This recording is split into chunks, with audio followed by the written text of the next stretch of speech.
सरकारी वा सामुदायिक विद्यालय भन्ने बित्तिकै उदास लाग्दो भवन, थोरै विद्यार्थी संख्या र आधुनिकताबाट कोसौं टाढाको व्यवस्थापन जस्ता चित्रहरू हाम्रो मस्तिष्कमा प्रतिबिम्बन हुन्छन्। तर म्याग्दी जिल्ला स्थित बेनीमा रहेको बेनी सामुदायिक उच्च माविमा पुग्ने जो कोही पनि सामुदायिक वा सरकारी विद्यालय प्रतिको आफ्नो दृष्टिकोण परिवर्तन गर्न बाध्य हुन्छ। बेनी उमाविमा भव्य भौतिक संरचना, व्यवस्थित र शिक्षा मैत्री वातावरण, आधुनिक शैक्षिक प्रणाली र अभिभावक, विद्यार्थी र शिक्षक बीच पारदर्शिता सहितको मित्रवत सम्बन्ध देख्न सकिन्छ। 2069 सालमा नेपालकै सर्वोत्कृष्ट विद्यालय बन्न सफल बेनी सामुदायिक उमाविलाई यो सामर्थ्यमा उभ्याउन विद्यालयका प्रधानाध्यापक दीपक श्रेष्ठको अहम भूमिका छ।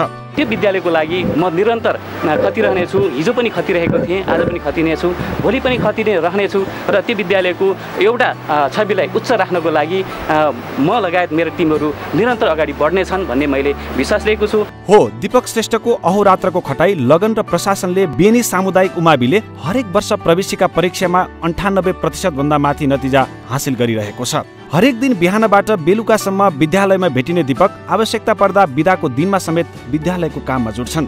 त्यति मात्र होइन, सरोकारवालाहरू बीच विद्यालयका हरेक विषय र गतिविधिहरू पारदर्शी छन्। कति आम्दानी भयो, कति खर्च भयो भन्ने कुराहरू हामीले अभिभावकलाई राखेर, सबैलाई राखेर विद्यालय व्यवस्थापन समिति, शिक्षक अभिभावक सङ्घ र लगायत सम्पूर्ण सरकारवाला निकायलाई राखेर हामीले पारदर्शी रूपमा चाहिँ ती आयव्ययहरू हामीले प्रस्तुत गरिदिन्छौँ।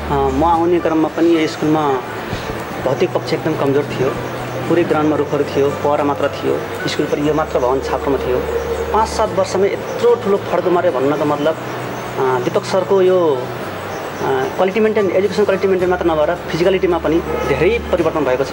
बेनी सामुदायिक उमाविका हरेक संरचनाहरू अपाङ्ग मैत्री छन्। विद्यालयमा सीसीटीभी जडान गरिएको छ, पुस्तकालय, कम्प्युटर ल्याब जस्ता भौतिक पूर्वाधारहरू यथेष्ट छन्। विद्यालयले यति ठुलो फड्को मार्नुको पछाडि दीपक श्रेष्ठकै नेतृत्वले सम्भव भएको हो भन्नेमा सम्पूर्ण सरकारवालाहरू सहमत छन्।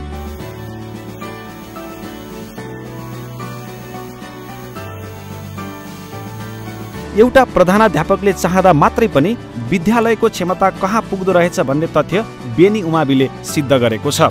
यो उपलब्धि नेपालका हरेक सामुदायिक विद्यालयहरूका लागि महत्त्वपूर्ण बन्न सक्छ अनि दीपक श्रेष्ठको योजना र लगन सबैका लागि प्रेरणा बन्ने निश्चित छ।